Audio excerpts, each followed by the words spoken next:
Les doy la más cordial bienvenida a un episodio más de Unidas por la Ciencia 50 años del CICESE. Este espacio que nos permite conocer la historia de mujeres, de científicas que optaron seguir el camino de la ciencia como un estilo de vida y como una manera de desarrollarse en este hermoso planeta. En esta ocasión tengo el gusto de conversar con Berta Lavaniegos Espejo. Ella es investigadora del Departamento de Oceanografía Biológica aquí en el CICESE, actividad que está realizando desde 1997 y ella en particular estudia los aspectos del zooplancton. Vamos a conocer qué es esto, cuál es la importancia de estudiarlo y de conocerlo. Soy Norma Herrera y me da muchísimo gusto darte la bienvenida, Berta. Gracias por aceptar estar aquí. No, pues gracias por invitarme. Sabemos que desde muy pequeña, desde la niñez, desde tu juventud, quizá en la primaria, secundaria, te interesaste por los seres vivos, por la biología y decidiste justamente hacer una licenciatura en biología en la Universidad Nacional Autónoma de México. Después viniste aquí a Ensenada, al CICESE, a estudiar tu maestría, tu doctorado. Cuéntanos un poco de esa niña, Berta, que se empezó a interesar por los bichos. ¿Qué te motivaba? ¿Por qué llamaba tu atención? ¿Dónde creciste y cuáles eran tus referentes que te emocionaban y te hicieron seguir este camino de la biología? Bueno, yo crecí en la tumultuosa Ciudad de México y tal vez porque ahí no hay todos estos animales y plantas, me gustaban mucho unos cuentos que nos compraba mi papá, que se llamaban Fabulandia. Eran fascículos que salían cada semana y en la pasta traían siempre algún motivo animal.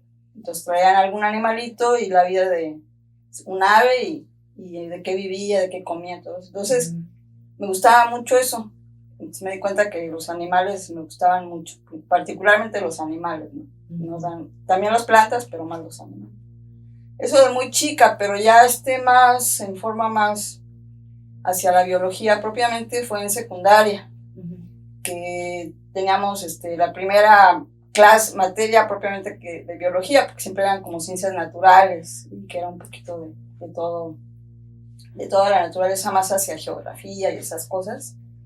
Y esa maestra era muy buena, entonces a mí me empezó a interesar mucho, era la materia una de las que más me gustaba. La biología. Pero en ese momento no pensaba que iba a estudiar eso, simplemente me gustaba. Ya para escogerla fue un poco complicado, porque mi papá tenía la visión de que sus niñas no estudiaran, ¿no? O estudiar carreras cortas, ¿no? Que era lo que se estilaba. No. Y carreras cortas quería decir para él secretaria, ¿no? Sí. Entonces yo estuve pensando en la secundaria todo eso, sobre todo el último año, y decidí rebelarme un poco, ¿no? Y insistir en que quería estudiar la preparatoria. Todavía no tenía en mente una carrera. Entonces, pues no le gustó mucho, pero tampoco se opuso, ¿no? Entonces yo le agradezco mucho eso, que no fue un padre tan opresivo, ¿no? Tuvo apertura para... Exactamente, aunque él no estaba muy convencido, ¿no? Entonces, ya ahí en la preparatoria fue donde, en el primer año, en aquella época en la preparatoria, eran como el tronco común para todos los estudiantes de preparatoria, y ya tenía uno que escoger algún área. Entonces sí, ya me decidí por la de químico-biológicas. Y efectivamente he tenido muy buenos maestros, porque ahí estaba un profesor que se apellidaba Vázquez Botello, Alfonso Vázquez Botello, que actualmente, si no se ha jubilado, es investigador del Instituto de Ciencias del Mar y Limnología. Pero en aquella época apenas lo iban a contratar. De hecho, le estaba dando clases en prepa. En preparatoria. Calentando motores para la universidad. Sí, porque estaban haciendo apenas, antes no era instituto, era el centro. Entonces apenas estaban terminando de ampliarlo y todo eso, y él lo iban a contratar.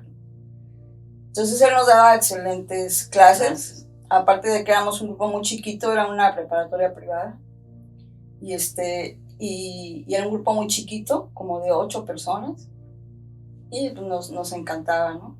La clase de biología. Entonces esa fue la influencia, y ya estaba con la idea de entrar a biología.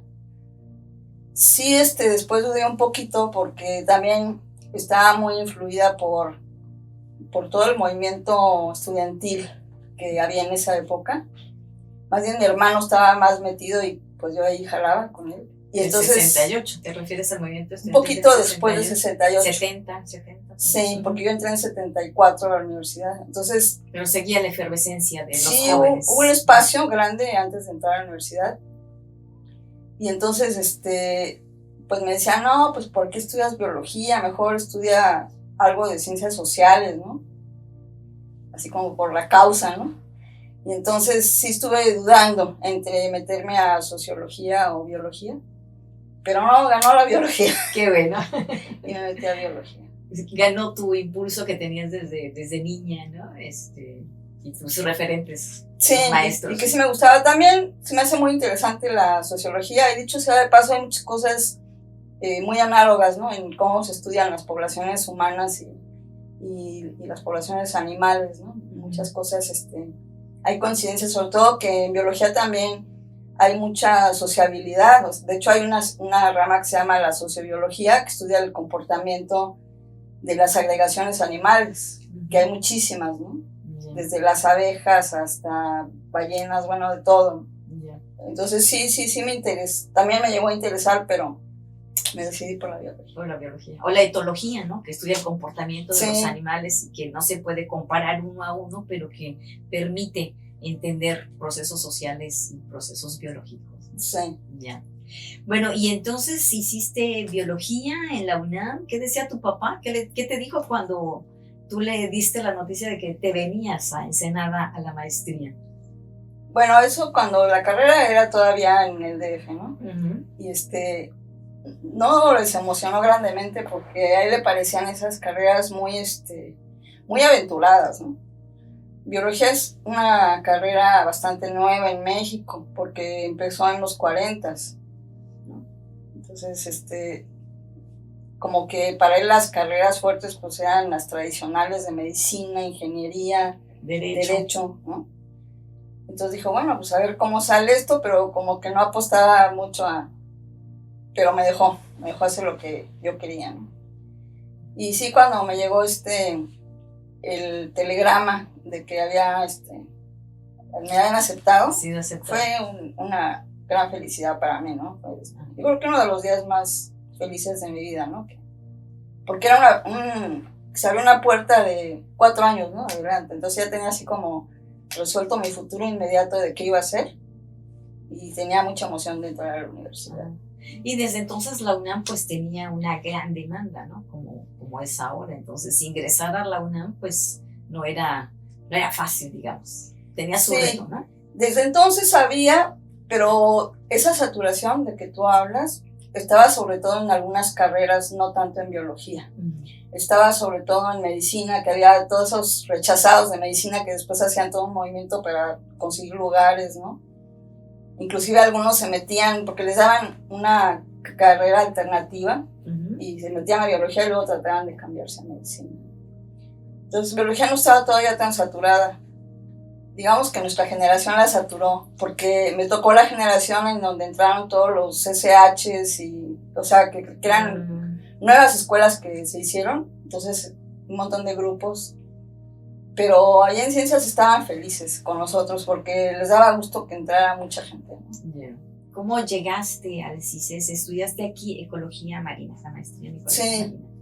Primero intenté así como buscar trabajo y además cambié de tema de tesis muchas veces, me salí de mi casa, bueno, muchas cosas pasaron en mi vida y finalmente pues fue un poco azaroso cómo llegué a ecología marina, porque más bien me junté con una persona de Mexicali, originario de Jalisco, pero que había sido criado y vivido mucho tiempo en Mexicali. Entonces, como estábamos sin empleo y eso, decidimos venir a Baja California. Primero llegamos a Mexicali, donde me di cuenta que el clima era terrible. Y entonces dijo, yo sé que hay hay un sitio, bueno, está el CICES y ahí dan el programa de ecología marina, porque uno de mis compañeros de la prepa dijo, yo me voy a ir a estudiar, pero ciencias marinas desde la carrera, ¿no? Pero después, pues sabíamos que también estaba esta opción de posgrado. Pero dije, pues yo voy a explorar, ¿no? La posibilidad. Entonces ya fue cuando, sí, vine a Ensenada y vi todo eso. Y dijeron, pues sí, pero trae tus papeles, ¿no? Y el título. Y el título. Entonces, no tenía título todavía, pero en esa época daban opción de entrar como pasante, teniendo todas las materias cubiertas, y en el primer año de la maestría daban la oportunidad de que te pudieras... De que ya te titularas. Eso ya acabó, ¿no? Ahorita sí ya te piden. Ahora no. Entonces, resulta que debía unos créditos, unos poquitos, y que yo había hecho malas cuentas ahí con una materia. Entonces me tuve que quedar más tiempo en México por derecho de pasante, hacer esas materias. Entonces ya cuando llegué con mis papeles, pues ya fue un poco demasiado tarde, porque además ese año no hubo becas del CONACYT. O sea, yo llegué a Baja California en un mal momento económico, porque estaba la devaluación del peso. Yo me acuerdo que hubo 2 fuertes, ¿no? Pero en la segunda, ¿no? Que se devaluó mucho y que cerraron muchos negocios aquí en Ensenada, ¿no? Y todo eso. Y el CONACYT no dio becas. Entonces, lo que hizo el CICES es que dio unas becas internas, pero a muy pocos estudiantes. Entonces, yo quedé fuera porque llegué tarde con mis papeles. Y sí, adelanté algunas materias y ya realmente entré hasta el siguiente año en forma, ¿no? Pero ya estaba más decidida. Igual dije, a ver si me gusta, ¿no? Porque tiene una visión muy terrestre de la biología, ¿no? Estando en la Ciudad de México, obviamente, ¿no? Y no, me encantó. Llevé las clases y me pareció magnífico, ¿no? ¿no? Aquí estoy, como pez en el agua. Ya, y como pez en el agua sigues, ¿no? Sí. Y bueno, terminaste la maestría y seguiste con el doctorado, aquí mismo, en el CICES. Sí. Hay en gran parte motivos económicos, porque la falta de empleos siempre ha estado en México presente. Crítica. Pero estaba mucho, con esa devaluación que hubo, pues fue peor, ¿no? Porque cerraron centros y cosas, entonces no había trabajo, y había una disposición de que para investigadores ya no se iban a contratar gente con maestría, sino con doctorado. Entonces, yo desde el principio tenía así como la idea de incorporarme al CICES, ¿no? Dije, no, pues voy a tener que estudiar el doctorado, y además objetivamente no encontraba trabajo, ¿no? Y entonces fue cuando, de hecho di algunas clases, ¿no? Di algunas clases en la UABC, pero no me llenaba, y aparte que también era poco dinero, ¿no? Entonces fue madurando en mi mente, pues, la idea de mejor meterme al doctorado. Pero no había, en el CICES no había. No había, entonces, por lo menos no había para ecología marina. Entonces, estaba Saúl de director, y él había manifestado en numerosas ocasiones que quería abrir ya el programa de doctorado, ¿no? Que ya estaban maduros para abrirse. Y entonces, pues yo platiqué con él y le dije, ¿por qué no empezamos, doctor? Empecemos ya, primera alumna. Hay varias, ¿no? Hay varias. Y efectivamente él, no digo que yo lo haya convencido, él tenía ya la idea de... Ya estaba convencido de que era momento, de que ya existía la madurez para abrir doctorado. Efectivamente. Entonces, se abrió y inmediatamente nos inscribimos, no sé si 4 o 5 personas, inmediatamente, ¿no? Okay. La mayoría eran de acuicultura, y yo de ecología. Es que era un solo departamento, ¿no? De ecología, entonces. Después se fueron de acuicultura, y bueno, ha crecido mucho el CICES, entonces entramos esos 4, y yo digo que fue un éxito, ¿no? Yeah. Y ahí desde tu maestría es que tú dices, conoces el mar, conoces esos ambientes y decides ya volcar tu mirada, tus estudios hacia lo que es el zooplancton. ¿Desde entonces estudias? Sí, desde la maestría, porque en la maestría, desde que uno entra, tiene que escoger, sobre todo en aquella época tenía ya uno que tener muy definido un investigador con el que trabajar. Y entonces, pues yo escogí a Rubén Lara, porque dije, bueno, a ver qué es lo que más me interesa y llegué a la conclusión de que a mí me gustan los invertebrados, ¿no? Entonces, pues él trabajaba más bien con fitoplancton, pero veía mucho la relación con el zooplancton y vi que tenía un estudiante también que estaba trabajando con zooplancton. Dije, no, pues yo, aunque me sumo al equipo. Me sumo al equipo. Entonces ya empecé a desarrollar este proyecto con él y todo. ¿Qué es esto del zooplancton? ¿Por qué es importante su estudio? ¿Cómo forma parte de toda la cadena trófica en el océano? Sí, la mayoría de la gente no hace la diferenciación tanto entre fito y zooplancton, habla de plancton en general, y se refiere a organismos muy pequeños, microscópicos, que flotan en el agua, ¿no?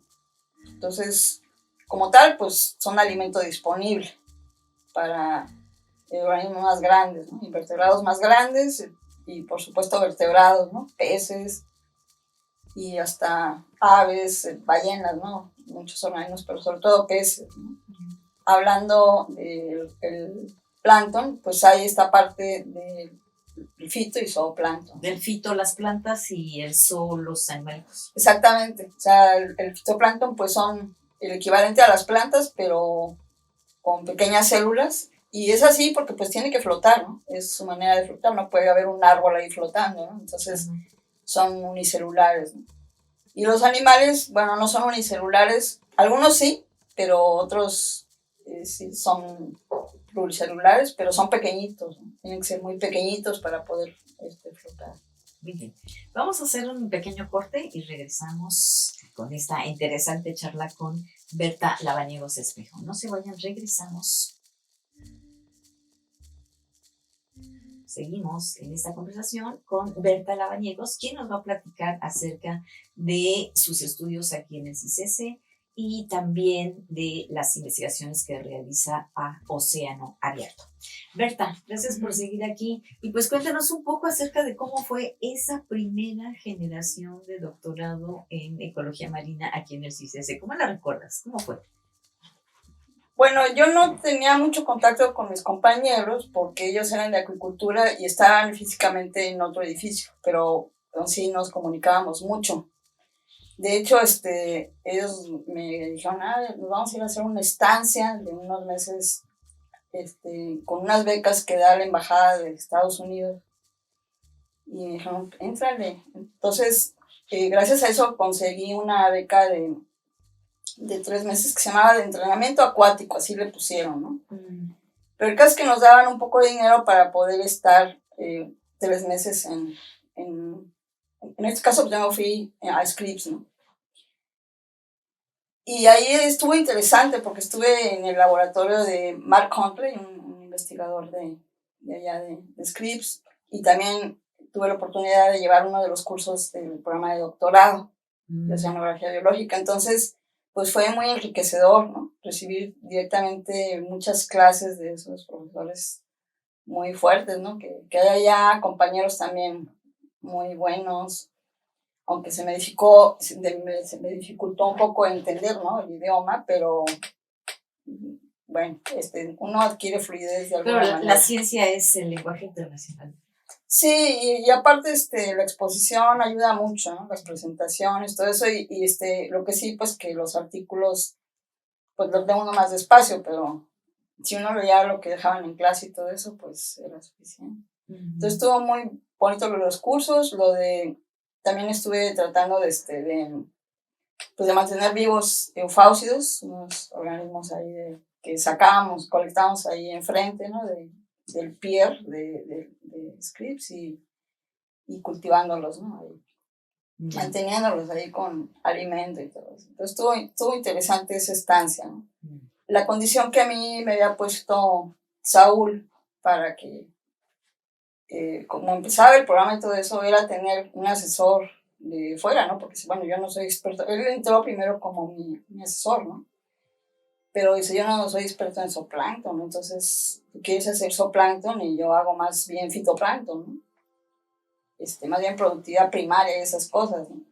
Entonces ahí fue donde un investigador de Scripps lo logré convencer de que fuera codirector, ¿no? Pero es como realmente el que me estaba dirigiendo la tesis. Entonces era una persona muy bondadosa, y yo iba regularmente a visitarlo, entonces le llevaba cuando tenía dudas con especímenes de identificación y hablaba horas y horas conmigo, ¿no?, del tema, me tenía artículos ahí para leer. Entonces, pues, realmente fue una buena experiencia, ¿no? Cómo empezó el doctorado, un poco libre. Y los de acuicultura tenían un poco otra dinámica, ¿no? Aparte de que eran 3, ¿no? Y de ahí se apoyaban mucho entre ellos. Que bueno, es una de las ventajas que tiene el CICESE, de las fortalezas, ¿no? Estar cerca de Estados Unidos y en el caso de los estudios del mar, pues estar cerca de un instituto tan importante como es el Instituto de Oceanografía de Scripps, ¿no? Aquí en California. Por supuesto. Yo estuve yendo a veces una vez al mes, a veces hasta 2, desde que me tocó saber de Scripps y se me hacía fabuloso. Íbamos mucho a la biblioteca, ¿no? Porque entonces no había todo esto en internet, ¿no? Los artículos en internet, entonces pues era limitada la cantidad del acervo que estaba en la biblioteca del CICESE y íbamos, de hecho a veces se hacían viajes especiales para ir a la biblioteca, ¿no? Pero en una de las materias de ecología del zooplancton, se llamaba, por cierto, nos dijo, no, vamos a ir allá, hay mucha gente que trabaja con zooplancton. Entonces el profesor organizó ahí que nos dieran como especie de clases, pero allá en Scripps. Entonces pues, conocimos a todos los importantes, los gurús del zooplancton, como por ejemplo la doctora Alvariño, que era una española, pero que llevaba mucho tiempo trabajando ahí, que es súper experta, ¿no?, en animales de nombres raros como los ketognatos y medusas y muchas cosas, ¿no? Entonces, pues era una cosa maravillosa tener clases exclusivamente para nosotros, ¿no?, como si fuéramos los propios estudiantes. Muy bien, sensacional.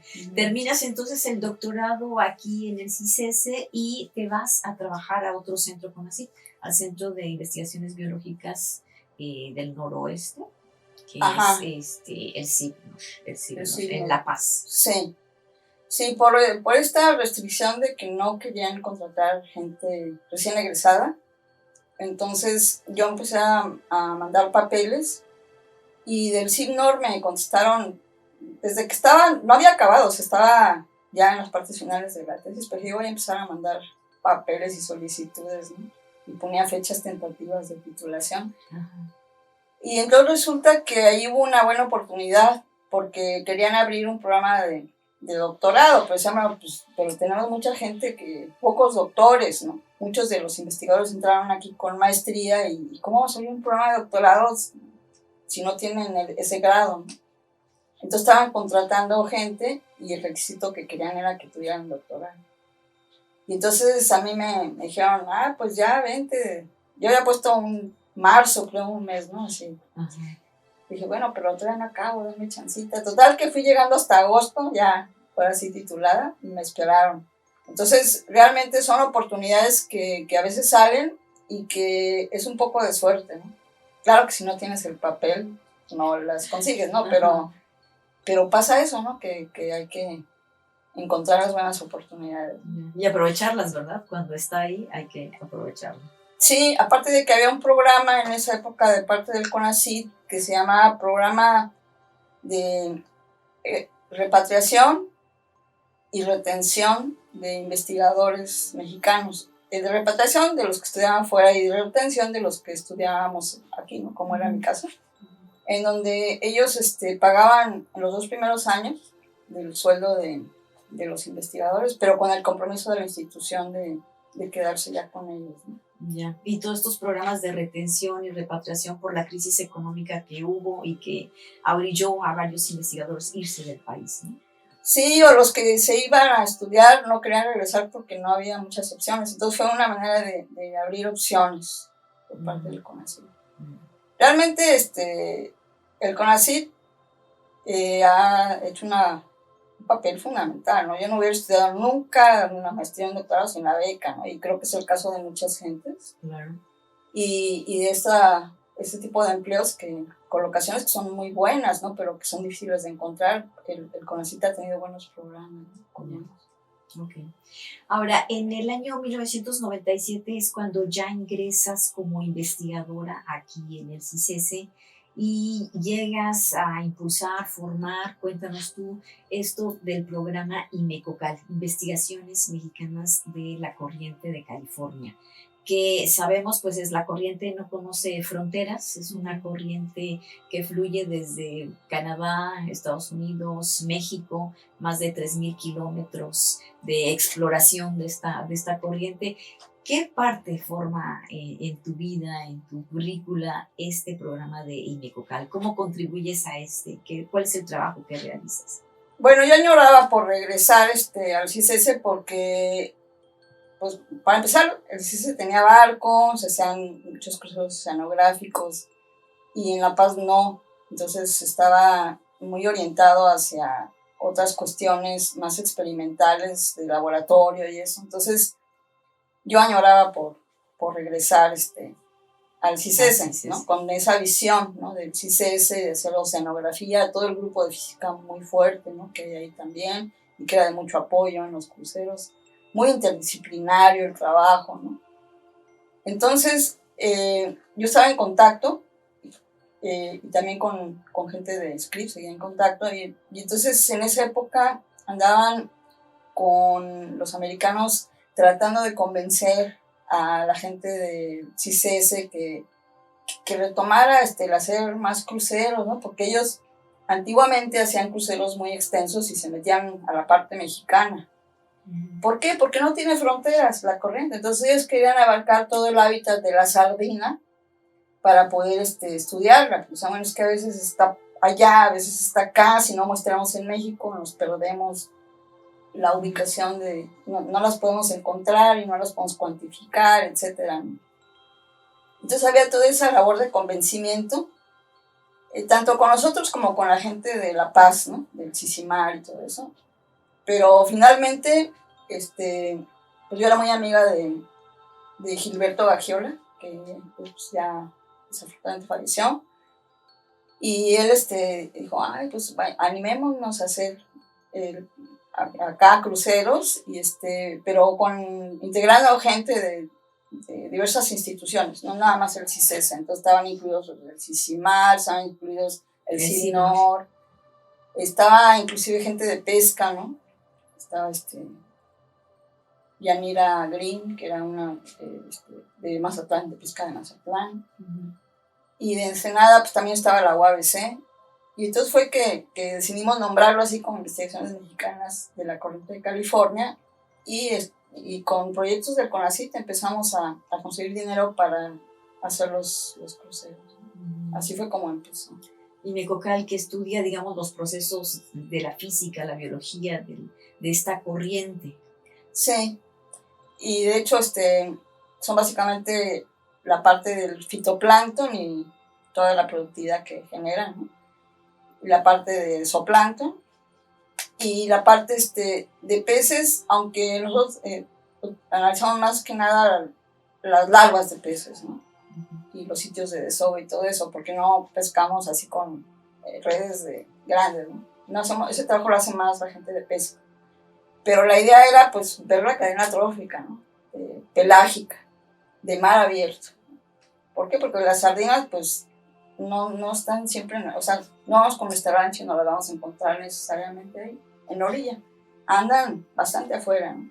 Y para eso necesitas una plataforma de trabajo diferente, ¿no? Uh-huh. Como es un barco que te permita una autonomía tal que te puedas alejar hasta por varios días, ¿no? Y moverte, ¿sabes? Entonces a mí eso es lo que me gustó. El plancton de mar abierto es mucho más bonito que el costero, espero no se ofendan los que estudian el plancton de la costa. También es interesante, pero es que es muy bonito, ¿no? El de mar afuera hay una diversidad impresionante. Pues que a mí me gustó mucho, ¿no? Yeah.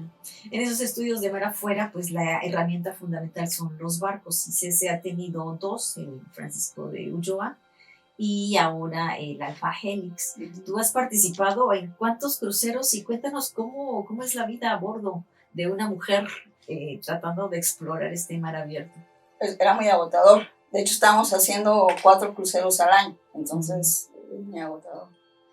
Pero sí me subí a varios y El Ulloa, que es donde hicimos la mayoría de los cruceros, era bastante incómodo, porque era muy chiquito y solo podían ir 9 científicos, pero hacíamos equipos de 3 para hacer guardias, porque trabajamos noche y día. Es tan costoso el tiempo de barco que en la noche también trabajábamos, pero pues teníamos que hacer guardias, ¿no? Recopilando muestras. Sí, hacíamos toda la misma, las mismas actividades, nada más renovábamos a la gente, ¿no? Para que durmiera y después se intercambiaran. No podemos darnos el lujo de irnos a dormir todos en la noche y sin trabajar, ¿no?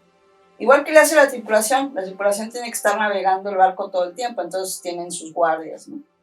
Para que siempre haya alguien fresco ahí al frente. Entonces, era un poco incómodo el barco, era chiquito, se movía mucho, entonces cuando había viento era bastante incómodo, ¿no? Y en el Alpha Helix, ya la verdad no me subí yo, hicimos realmente pocos, hemos hecho ahí pocos cruceros, pero en el Ulloa hicimos como 53, ¿no? Pero luego llegaba todo ese trabajo al laboratorio, ¿no? Porque estamos hablando de que colectábamos 90 estaciones, eso se refiere a puntos donde parábamos y metíamos los aparatos, ¿no? Para medir la temperatura, clorofila, todo eso, y también las redes, ¿no? Entonces a mí me llegaban mis muestras de plancton y había que analizarlas al microscopio. Y pues todavía las tengo, es una colección que dura mucho porque está preservada en forma de... ¿Por qué es importante el estudio de esta corriente, la corriente de California? Mencionas, por ejemplo, la anchoveta, por supuesto la pesca, ¿no? Es un aspecto importante. Sin embargo, frente a temas como cambio climático en la actualidad, ¿todos estos estudios son bases, son importantes? Cuéntanos un poco acerca de esto. Pues sí, en sí la corriente es una de las más productivas. Estas corrientes que se llaman de borde oriental, que están en la parte oriental de los océanos, bueno, es la occidental del continente, pero la oriental del Pacífico. Ahí hay muchas urgencias, por fenómenos que no me voy a meter ahorita a explicar, pero eso hace que estén llegando muchos nutrientes a la superficie y entonces se genera mucho fitoplancton, y pues habiendo fitoplancton toda la cadena, ¿no? Empieza a beneficiarse, ¿no? Porque eso se los comen el zooplancton, al zooplancton se lo comen los peces chicos, a los peces chicos los grandes, etc. Entonces, toda la cadena. Son muy productivas. Y para poner un ejemplo, estos pequeños peces, les llaman pelágicos menores, porque son chiquitos, andan en agregados, o sea, es una sociedad de peces que andan todos juntos, que a veces les llaman bancos, a veces les llaman enjambres, tienen muchos nombres, ¿no? Que son los que andan buscando a los pescadores, porque entonces ahí meten la red y pescan bastante y ya se van a su casa muy contentos, ¿no?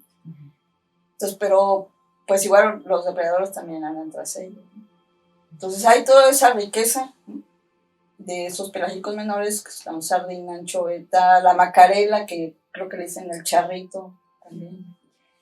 Ahora, para el cambio climático, pues todas las regiones son importantes porque todas están siendo impactadas, ¿no? No nada más la corriente. Pero aquí, bueno, se tiene la preocupación de que pueda disminuir drásticamente la riqueza productiva, ¿no? Pues, pero para eso también necesitamos estar monitoreándola más seguido, porque si no tenemos datos no podemos ir viendo cómo está cambiando, ¿no? Tú decías que hacían 4 cruceros, ¿ya no los hacen? ¿Los hacían por estación del año? Sí, la idea era hacer uno para cada estación del año. Entonces, característicamente íbamos en enero o febrero para tener la información de invierno, y luego íbamos en abril para tener la de primavera, y luego íbamos en julio para la del verano y en octubre, ¿no? Porque pues es importante, ¿no? La variación que hay, ¿no? Entonces, eso era idealmente, pero a veces no podíamos conseguir tanto dinero y hacíamos nada más 2, hacíamos 3, o a veces había algún evento muy fuerte en el que lo cancelábamos, ¿no? O lo retrasábamos un poquito el crucero, pero sí tuvimos muchos años en que íbamos 4 veces, ¿no? Por lo menos unos 15 años más o menos que estuvimos muy exitosos, ¿no? Y pues los estudiantes se interesaban tanto que querían participar en los cruceros, porque el crucero es como un curso intensivo de muestreo, de cómo se muestrea en el mar, ¿no?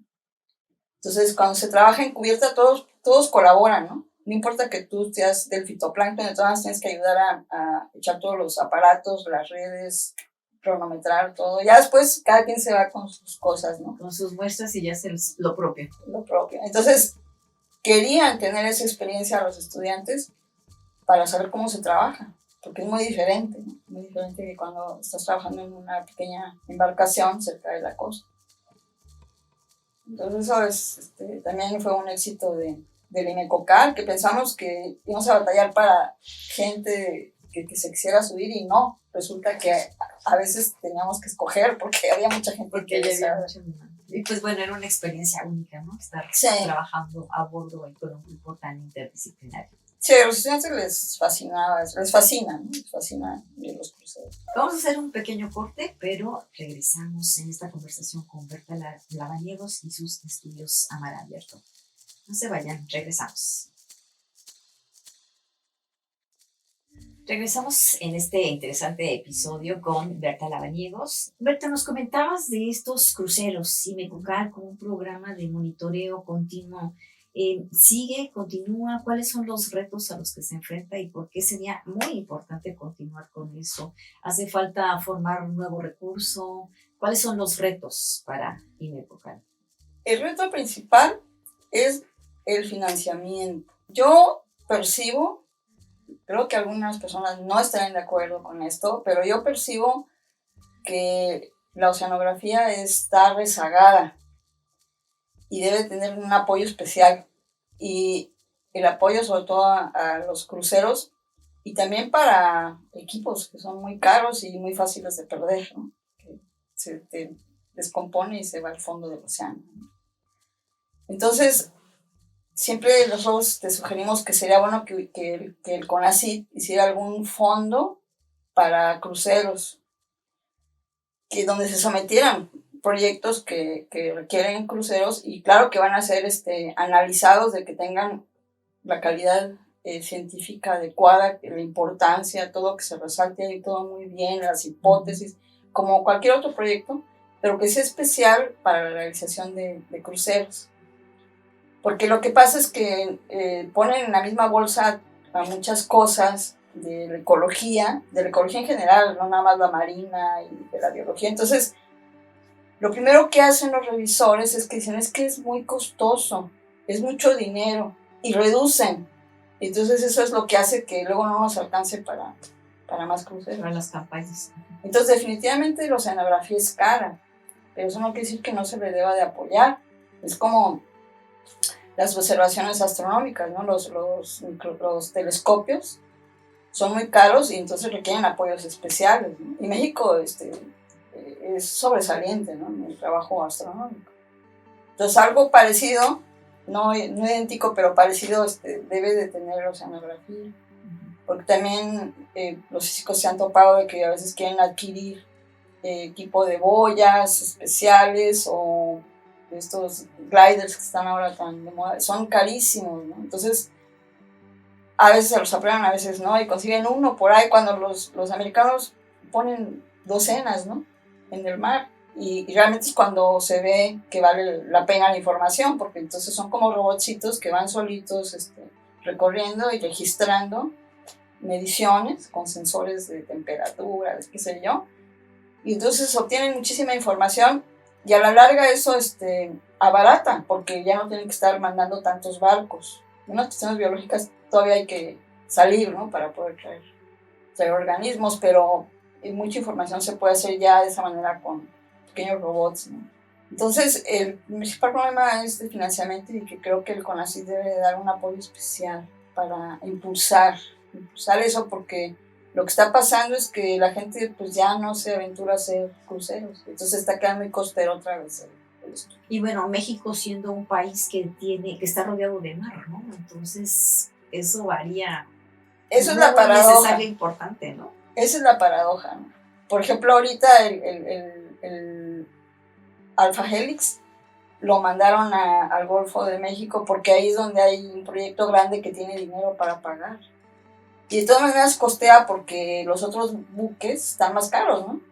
el justo cierre de la UNAM es mucho más caro, entonces les costó mandarlo hasta allá. Pero acá en el Pacífico, pues ahorita no tenemos barco, pero tampoco cómo pagarlo. O sea, no hay barco y no hay dinero para... Exactamente, ir a, o ¿no? sea, hay una agencia espacial mexicana, ¿no? Y haría falta una agencia de mares. Sí, por supuesto. De hecho, Rubén Lara ha sido mucho, ha hablado mucho de eso en el pasado, e inclusive trató de convencer a algún senador o diputado de que Estados Unidos tiene algo así, y entonces ahí no hay que estar defendiendo lo que ya se sabe, ¿no? La importancia de simplemente tener presencia, ¿no? En el mar para Estados Unidos es fundamental, ¿no? Porque, por cuestiones políticas, ¿no? Simplemente, pero la información derivada, no todo sale de satélites, ¿no? También tienen monitoreo in situ, ¿no? Entonces, ahí ellos sacan sus convocatorias y todo, ¿no? Es muy diferente, ¿no? Los cruceros de Calcofi, por ejemplo, que hacen parecidos a los de Mecocal, pero en su región. Pero de Estados Unidos. Estados Unidos, ellos los apoya la NOAA. La NOAA es la que paga los cruceros. Están asegurados, digamos, los cruceros están asegurados, los investigadores se tienen que preocupar por trabajar con ese material y con esa información. Pues entonces sería un avance impresionante que efectivamente tuviéramos asegurados la realización de esos cruceros y ya nos preocupáramos realmente por lo que importa, ¿no? O sea, nuestras investigaciones sobre esos datos de ese material. Entonces, también ha sido muy desgastante el IMECOCAL porque hemos gastado mucho tiempo en argumentar, en defender, en gestionar, ¿no? Realmente. Entonces, luego nos queda poco tiempo para lo demás y yo tengo muchas cosas todavía de las muestras que sigo analizando, porque afortunadamente como los organismos están preservados, están más o menos en buen estado, ¿no? Y los puedo seguir analizando. Pero en ese sentido es donde estamos atrasados, pues, en el financiamiento. Y si hubiera una agencia así, pues estaría asegurado ese financiamiento. Y en cuanto a formación de recursos humanos, o sea, los jóvenes estarían felices de volver a subirse al barco, seguramente, ¿no? Claro que sí, te digo que a los jóvenes les encanta, les encanta. Lo que pasa es que ellos se van a lo que se ofrece, o sea, la gente que tiene proyectos, los investigadores que tienen proyectos, pues ahí es donde con ellos trabajan. Entonces no es que ellos no estén queriendo apoyar. Y eso nos aseguraría también la formación de gente en esas áreas, ¿no? Sí, quizás si hubiese esta agencia podría pensarse en cruceros donde participan varias instituciones que van a aprovechar ese tiempo de barco, pero que saben que existe la posibilidad de financiar el crucero y que sea aprovechado por muchas instituciones para hacer diversos estudios, ¿no? En diferentes aspectos. Esa es la idea, esa es la filosofía del IMECOCAL, la filosofía del CIGOM, todo eso es de interdisciplinario, ¿no? Y que participen todas las instituciones que quieran. De hecho, nosotros teníamos nuestro plan básico y siempre nos hacían solicitudes otros investigadores de que si los dejábamos colectar esto para algo, ¿no? Decíamos sí, pero tienes que integrar el trabajo general y aparte el tuyo, ¿no? Porque pues, hay muy pocos lugares, ¿no? En Alpha Helix sería más fácil porque hay más lugares, ¿no? Pero también está más caro. Entonces, son investigadores que ellos de su proyecto no pueden pagar un crucero, pero aprovechan que hay un crucero y sí pueden pagar lo demás, ¿no? Los reactivos y los viáticos y otras cosas. Entonces, son sinérgicos los cruceros. Una vez que se hacen, más gente llega, que al principio no se tiene contemplada, pero que resulta que aprovechan el crucero. Entonces, y a pesar de todo eso, pues tenemos todas esas dificultades, ¿no? Para llevarlos a cabo. Berta, cuéntanos un poco de cómo era tu vida a bordo de un buque en el crucero, sobre todo, no sé, los primeros. Era muy complicado. ¿Te mareabas, no te mareabas? ¿Qué hacías? Sí, bueno, a veces es motivo de vergüenza eso de que uno se maree, porque los buenos marineros pensamos que no se marean, pero no es cierto, también los buenos marineros se marean cuando hay marejadas muy fuertes. Sí, lo que ya después hacía es subirme, ya habían tomado alguna pastilla para el mareo, y es cuestión de los primeros días, el primer día, se puede decir. Inmediatamente uno ya que el cuerpo se acostumbra al movimiento continuo, ¿no? Siempre se está moviendo el barco, está oscilando todo el tiempo, ¿no? Entonces, ya después de eso, ya no se marea uno, a menos, te digo, que haya una marejada lo suficientemente fuerte que otra vez te provoque. Entonces realmente pues yo sí me adaptaba rápido. Y había algunos personas que no tanto, ¿no? Y se tiraban en el camarote y eso es lo peor que puedes hacer, como que resistirte a adaptarte, ¿no? Porque la idea es como que adaptarte al movimiento. De hecho, en cuanto vuelves al estómago, ya está, porque ya te adaptaste. A veces a uno ya, pero que está rápido. Que termines. Y cuando ya logras comer y todo eso, ya estás lista. Entonces tampoco es que sea tan grave, ¿no? O sea, es algo bastante súper. Digamos que el reto mayor era acostumbrarte a ese movimiento continuo. Sí, sí, y la mayoría, pues, te digo que le pasa como a mí, ¿no? De que el primer día se mareaba un poco. Sí tiene que haber algunos que no se mareen, pues si no, ¿quién trabaja los primeros días?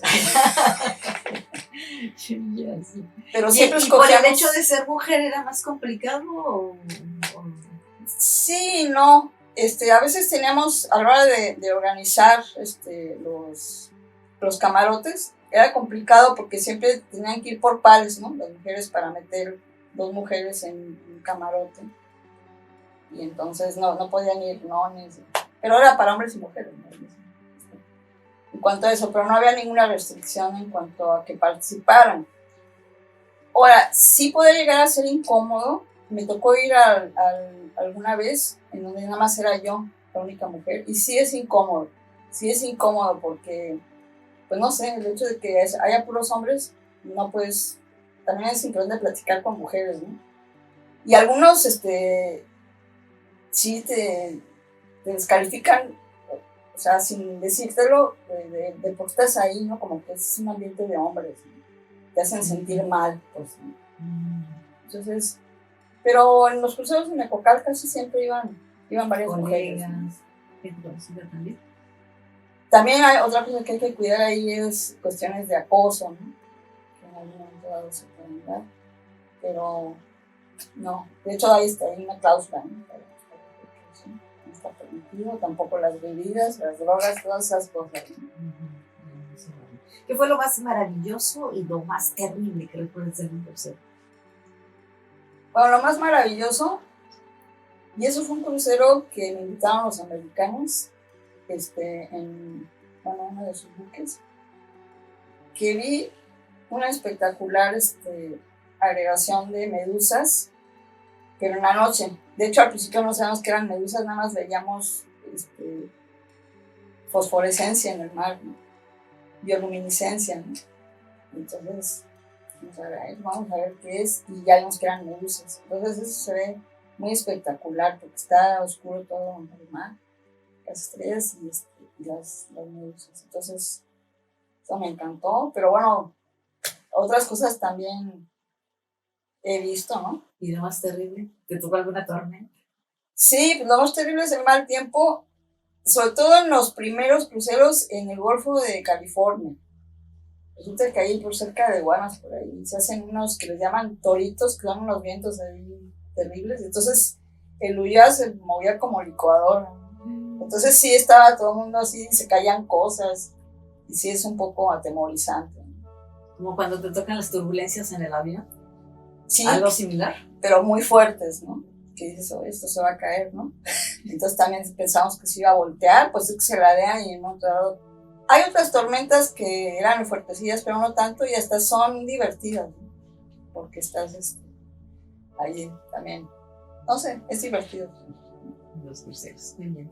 Y Berta, cuéntanos ahora un poco de cómo logras equilibrar tu vida personal y tu carrera científica de ya tantos años. Han sido retos, me imagino, personales, familiares. Cuéntanos un poco acerca de estas facetas y cómo has logrado esos equilibrios. Bueno, pues al parecer no lo he logrado equilibrar mucho porque estoy divorciada, ¿no? Entonces en algún momento dado no se equilibró tanto, pero sí ha sido complicado, ¿no? Porque mis hijos los tuve precisamente, uno cuando estaba estudiando la maestría y el otro el doctorado. De hecho, cuando empezaba estaba a punto de detenerlo, ¿no? Entonces ha sido complicado, pero ahí importa mucho que el esposo sea cooperativo, porque El apoyo de la pareja. Sí, porque necesitas de repente estar en el laboratorio horas, ¿no? Entonces tienes que tener la confianza de que se lo puedes dejar y estar sin problema, ¿no? También mi suegra, ¿no? A veces nos ayudaron. Entonces la familia es importante, ¿no? Ahí para apoyarse. Porque si no, pues... Y lo otro también, pues, saber sobre todo administrar el tiempo. Porque ya cuando están más grandecitos que los puedes dejar en guardería, ese tiempo que está en la guardería es sagrado. Oro Entonces, molido. no tienes que llegar a chismear 3 horas y trabajar una, sino que tienes que dedicarte, ¿no? Y lo otro que me ayudó mucho es la era de las computadoras, porque ya que la gente empezó a adquirir sus propias computadoras, porque al principio que llegué al CICESE pues había que usar las computadoras disponibles, ¿no?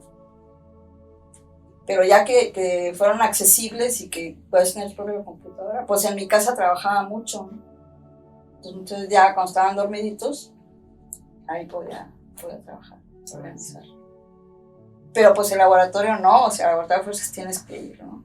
Que estar aquí. Sí, tiempo de barco, laboratorios es insustituible en casa, ¿no? Entonces yo diría que mucha disciplina y privarte un poquito de distracciones, ¿no? Definitivamente, porque tienes que maximizar el tiempo. CICESE, 50 años. Tú conoces CICESE desde las entrañas como estudiante y ahora como investigadora. ¿Qué significa para ti ser CICESE? ¿Cómo lo percibes? ¿Cómo lo ves en este 50 aniversario? Pues me tiene impresionada cómo ha crecido el CICESE enormemente, porque simplemente cuando yo entré a la maestría, el departamento de ecología eran 10 investigadores y ahí estaba incluida acuicultura, 10 investigadores. Y ahora lo que tenemos son 3 departamentos, cada uno con 20, ¿no? Sí, porque es acuicultura, ecología, bueno, se llama ecología marina o oceanografía biológica.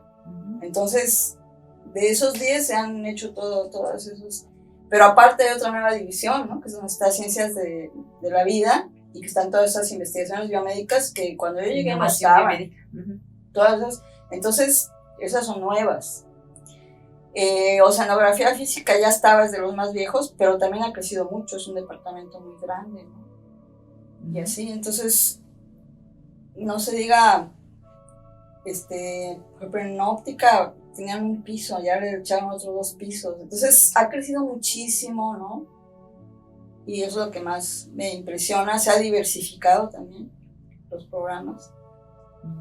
Y lo del doctorado, por ejemplo, al principio muy pocos ofrecían doctorado, casi eran maestrías, ¿no? Y ahora todos tienen, ¿no? Entonces ha crecido bastante, ¿no? Se ha desarrollado bastante. Para bien o para mal, porque a veces se burocratizan muchas cosas, ¿no? Pero a cierto punto es inevitable, ¿no? ¿Cómo controlas y organizas un centro tan grande? También se entiende, ¿no? Que había esa complejidad, ¿no? Administrativa. Bien. Para ti, CICESE, ¿qué significa?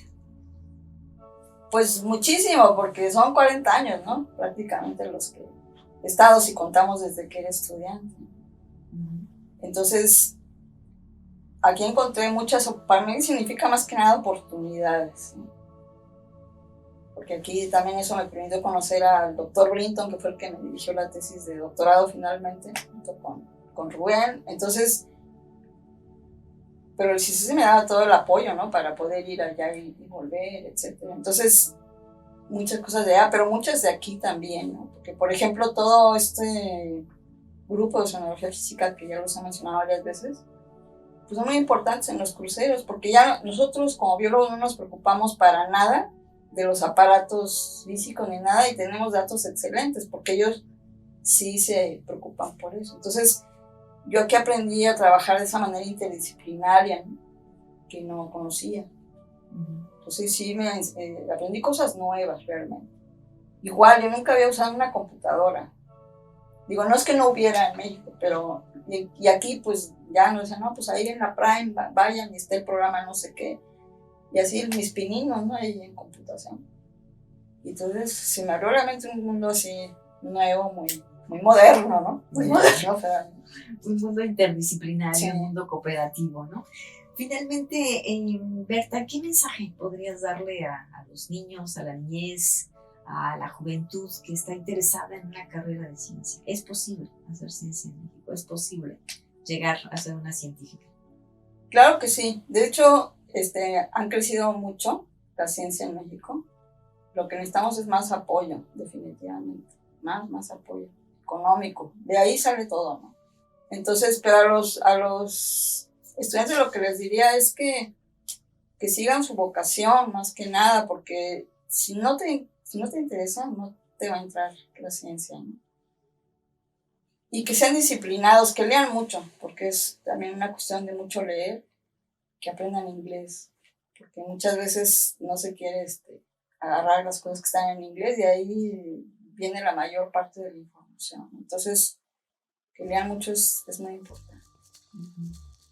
Disciplina, pasión, compromiso son parte de las características que nos ha compartido nuestra entrevistada de hoy, Berta Lavanderos. Muchas gracias por ser parte de Unidas por la Ciencia, 50 años del CICESE.